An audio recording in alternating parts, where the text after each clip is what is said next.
Do you think the presence of evil is kickstarting people to wonder about the good? That's what happened to me. That's what happened to you? Oh yeah, I had a direct experience with it.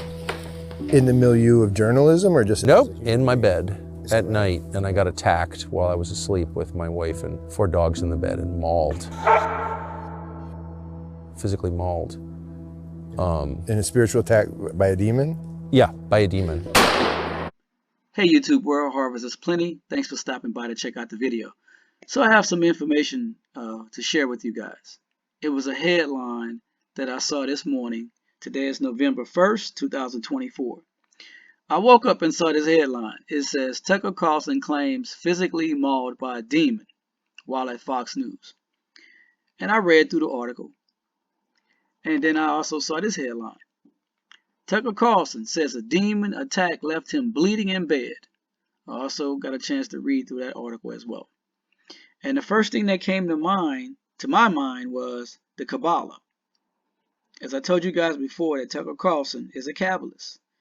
If you go back in your Bible and you take a look at the Pharisees, when Jesus clashed with them, he was clashing with them and he called them a den of vipers, dead men's bones and all of those things, because they were also practicing Kabbalists. It was secret societies that killed Jesus. That's something you would not hear about in divinity school, and that's something you would not hear people talking about in the pulpit for a lot of different reasons. But let's take a look at this first and we'll come back and dive into this. Okay, Kabbalah, also spelled Kabbalah and different types of ways to spell it, developed between the 6th and 13th centuries among the Jews in Babylonia, Italy, Provence, and Spain. The word Kabbalah means to receive and refers to the revelation from God received by Jews and passed to succeeding generations through oral tradition. Kabbalah uses the occult practices, though, and is demonic. It is an esoteric method, discipline, and school of thought in Jewish mysticism. Thank you. Now, some of the dangerous teachings of this modern-day Kabbalah. Kabbalah even has pantheistic characteristics. Pantheism is the idea that God and his creation are one. Kabbalah, like the false doctrine and religions, denies the deity of Christ, of Yeshua, and the necessity of faith in him as the only means to salvation. Kabbalah is also immersed in Hinduism and other demonic cult practices. Kabbalah is basically witchcraft disguised as New Age, also deceiving many with the use of good luck charms. Now, there's a lot of talk and influence about the Kabbalah tree of life. Many people will come across this. So a general description of this is a diagram used in various mystical traditions, especially the Kabbalah. It usually consists of 10 or 11 nodes symbolizing differences, archetypes, and 22 lines connecting nodes. We will have a look at one shortly. The nodes are often arranged into columns that represent that they belong to a common category. The nodes, or points, are also associated with deities, angels, celestial bodies, values, single colors or combinations of them, and specific numbers. They usually try and get you there to say, well, we have wisdom and knowledge because the Bible is filled with numbers, and we do know that. There's some numbers have significance, but they really twist that. The columns are usually symbolized as pillars, and these pillars usually represent different kinds of values, electric charges, and very importantly, types of ceremonial magic. So we're just going to go to what the Kabbalah tree of life looks like. Now, that's the description on the left of what we just mentioned, but I just want to highlight on the right-hand side here. You'll see a lot of chakra, chakra, chakra. And the second one here, the third eye. Now, the third eye, also called the mind's eye or the inner eye, is a mystical, invisible eye, usually depicted as located on the forehead, which provides perception beyond ordinary sight. It's like a psychic power. In Indian spiritual traditions, the third eye refers to the ajna, or the chakra. This is demonic, folks, and it's an abomination to God. Now, the enemy will always use any means necessary to further his agenda. And we see a lot of celebrities promoting this. So Wearing a thin scarlet or crimson string as a type of talisman is a Jewish folk custom which is practiced as a way to ward off misfortune, which is brought about by the evil eye. The tradition is popularly thought to be associated with the Kabbalah. The red string itself is usually made of a thin scarlet wool thread. It is worn as a bracelet or band on the left wrist of the wearer, understood in some Kabbalistic theory as receiving the side of the spiritual body, nodded 7 times, and the person has a nod in 7 times while saying the Kabbalah bracelet prayer.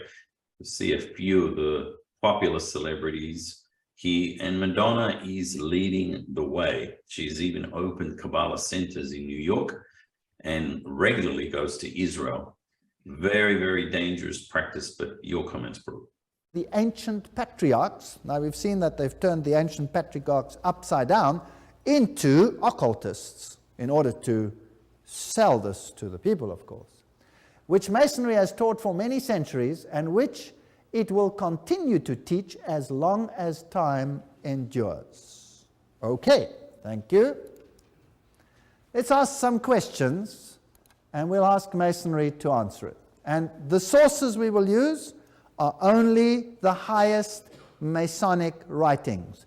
And the Freemasons that will be asked to give answers will be of only the very highest degree.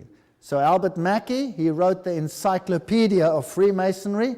You cannot get a better source than that. Most of the best lodges, the greatest lodges, have the Encyclopedia of Freemasonry. And he was a 33-degree Freemason, which means he was an initiate. Is Freemasonry a Christian organization? If Freemasonry were simply a Christian institution, the Jew, the Muslim, the Brahmin, the Buddhist could not conscientiously partake of its illumination. So it's not a Christian institution. So why is the Bible there? It's there as a symbol, as we saw, of the first 3 Sephiroths. Is it Christian?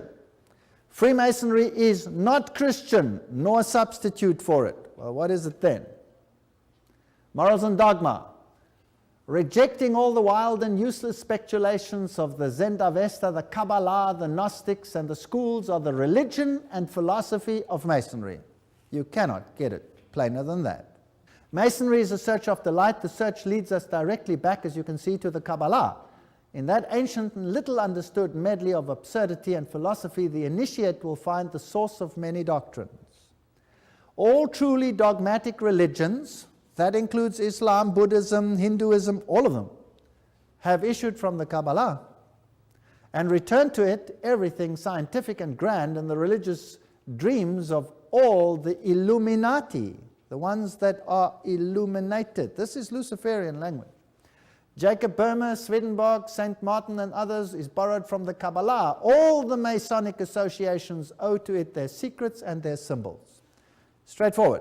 There can be no doubt about these issues. Boom! There it is. I want you guys to have a working knowledge of the Kabbalah. So that's why I shared that with you. So now you see what it's all about. It's also heavily infiltrated into Freemasonry. So as is written in Morals and Dogma and in other places, if you take away the Kabbalah, then Freemasonry would no longer exist. So people who are initiated into the Freemasonic Lodge, you are also steeped in the Kabbalah practice as well. Imagine that. Now, for those of you, I need receipts. Well, here are your receipts. You know, people get that from Cat Williams, who's also been tagged. How Jaguar Wright says she was tagged with the Baphomet tattoo. Cat Williams was also tagged with the Bohemian Grove Owl on his chin. I did a video about that. It's called Cat Williams and the Emerald Tablet. But here's Tucker here. I'm at the top, left or right, whatever. And he's sitting with Vladimir Putin. Putin, as you know, is a Freemason and is also a graduate of Klaus Schwab's Global Young Leaders Program. You heard that from Klaus Schwab's mouth himself. I did a video about that where he said Putin, Angela Merkel, Trudeau, and he named a lot of people who are part of his program, are graduates from his program. Tucker's here, Tucker's here. I mean, he's all over the screen. And a lot of times when he speaks, he raises his left hand so he can signal to his fellow Cabalists that he's a member, that he's part of the group. As you can see, he always has the hand up showing the bracelet when he speaks. Here he is at the bottom right here, speaking with President Trump. Now, President Trump is also a practicing Cabalist. As I said before, in Trump's own words out of his own mouth, that he had a Cabalist teacher since he was a kid. He even wrote it in his books. And I'll show you guys that for those of you. I need the receipts. I need proof. All right. Please pray for these people. They definitely need your prayers. Here's Leonardo DiCaprio wearing his Cabalist bracelet. He's also a Freemason. He got initiated when he did the movie The Titanic. They did a whole news story event about Leonardo DiCaprio being initiated as a Freemason. No lie. It's crazy, but I tell you the truth. These people are all involved. Like, you wouldn't be in these positions if you were not initiated. I told you guys that you have to be initiated first, and then you move up the ladder. You make the money, you get the success, you get the fame. But when you dibble and dabble into darkness, into magic, into witchcraft, demons come and visit you. They come and see you, you know, and it is what it is. Again, pray for these people. All right, let's cut to this interview. And remember, God loves you. Remember to pray without ceasing. Give your life to Jesus Christ. Cover yourself in his blood.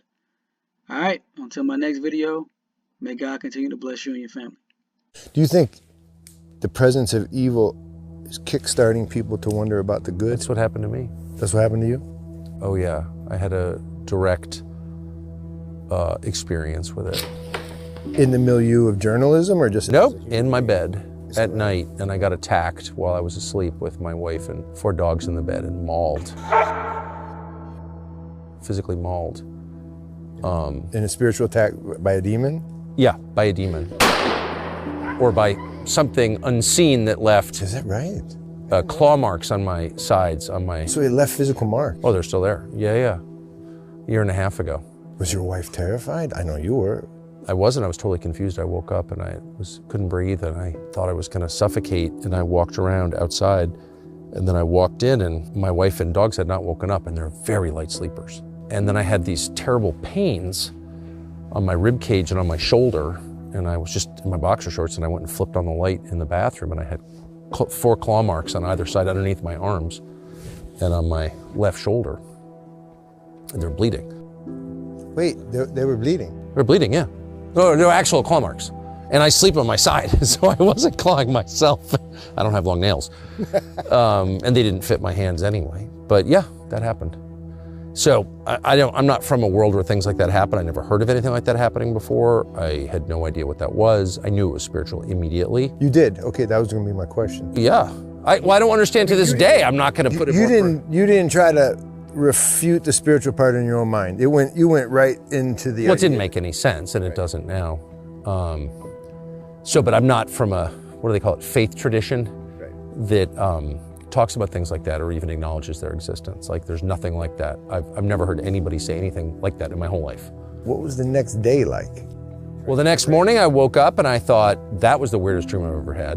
And then I saw blood on my sheets and I realized that was not a dream at all. I called my assistant, who was like the only evangelical Christian I know, well enough to call with something bizarre like that, totally bizarre like that. And she said, oh yeah, no, that happens. Yeah, people are attacked in their bed by demons. What? What are you even talking about? Yeah. So, I mean, I'm not leaving anything out, and I'm not pretending to understand that. I can only say what happened to me, and that did happen to me, and then I was seized with this very intense desire to read the Bible, which I then started without any study aids or anything. I bought a Bible that didn't have any. I'm not interested in editorializing in the Bible. I just want to read it and see what's in there myself. I have very low levels of trust for Christian pastors, most of whom, I'm just not a fan at all. And sorry to say that, but that's how I feel. And so I don't want to hear other people's opinions. I just want to see what's in there. And so I spent a year and a half reading it, and then I started rereading it. And it was just a transformative experience for me, but I'm not,